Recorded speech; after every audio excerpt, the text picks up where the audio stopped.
up, guys? We're back again with Brijette of San Diego Seed Company with another seed-saving technique. And this one is cool because I've never actually heard of it before. It's the fermenting technique of saving seeds. So why don't you just drop some knowledge on us? So basically, the fermenting process is important to any produce that has a little bit of a germination inhibitor around its seed.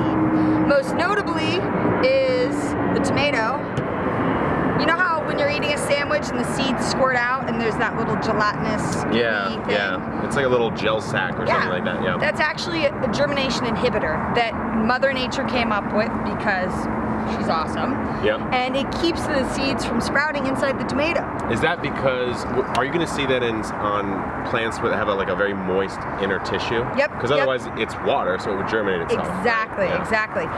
The other reason why you ferment, so first of all, it's to get that gelatinous sac off so you have better germination rates. Yeah. And it's also a way of kind of inoculating the seed with good bacteria. And they've done research that suggests that fermenting it also helps against seed-borne diseases. Oh, wow. So pretty cool. So it's a good method for multiple reasons. Yes, it gets that off. It gives you stronger seed. So we're going to talk about how that works. Basically, you're going to take your tomatoes, and I've got a couple different tomatoes here, and I want to show eating stage down to seed processing stage, and you can tell there's a big difference, right? Yeah, there's a big difference. These are almost rotting.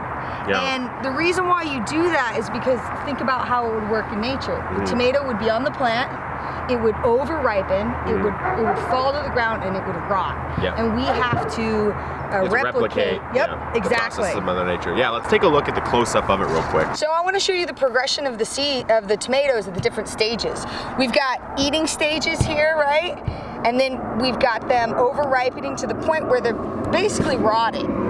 Yeah, I mean, these ones I'm hesitant to even pick it up because it might smush through my hand. Yeah, it's pretty gooey, gross. But that's the process that you want to get to because in nature it would fall off the plant, it would hit the ground, it would rot, and we're going to replicate that today. Obviously these aren't really great ones for seed production. You can still do it, but this is not going to have fully developed seeds in it. It'll have some, but it won't have as many. And I'll actually show you. We might as well. Yeah, let's cut in.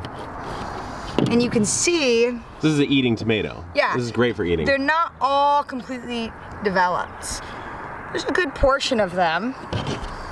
Whereas. And so the rotting process of the tomato fruit is what's helping to develop the seed? Well, it's an age. So this is a young, or I'd say here's a young one, here's an adolescent, here's adult. See how much more vibrant these seeds are? I mean, they're really yellow. And another thing to notice is see how there's not as much gelatinous material in that one versus this one? Oh, right. Yeah, because there's a bunch of gunk on that one. Already started to ferment, and you can smell it. Yeah, because if you were to leave this, it would naturally ferment because we're just replicating Mother Nature. We're not redesigning it. Exactly. So what you would do is take your tomatoes. I wouldn't necessarily recommend waiting until they get to this stage. This was really just for the video.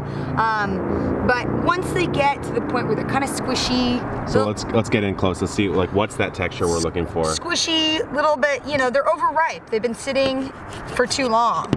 That's a good point when you can start pulling the seeds. And basically, things like these San Marzanos are great because you just cut them open and just squeeze them right in. Oh, there you go. Okay, so you put them in a jar. We actually, on our farm, we're as zero waste as we can be. We save this, and we make tomato paste out of. Okay. We'll dehydrate it, or we'll make sauce out of it, because there's nothing wrong with this. So yeah, basically, you'll take your tomatoes and get all that goodie out of the middle out. You're not going to add any water. You're going to want to store this in a place that's warm and out of the sunlight. A good spot is maybe on your kitchen counter next to your fridge, because your fridge puts off a little bit of temperature. So this would be similar to how you would want to store anything you're fermenting, right? Exactly. Yeah. It's the exact same process as making any fermented product. Within about 3 days, you're gonna notice a nice layer of gray-white mold on top. Okay. And you'll notice there'll be a little bit of separation. You'll notice that the seeds are starting to separate from all that other gunk. Yeah. And when you rinse it off through a strainer, all the other stuff will come off very easily and you'll be left with just good seed. Awesome. And that's it. I mean, how do you clean it up after that? I like to just use like a fine mesh strainer. This gets poured into the strainer, and then I do it outside because it tends to be stinky and we do so much of it. And I just use the hose, and I put the hose on kind of a strong blast, and I blast through the strainer everything else, and I'm left with good seed. Boom. Boom. There you have it. Brijette of San Diego Seed Company, guys. Check her seeds out. I've been growing it for probably 2 years now, I would Cool, say. sweet. And it's been amazing. So that's it, guys. Thanks, guys. See you in the next one.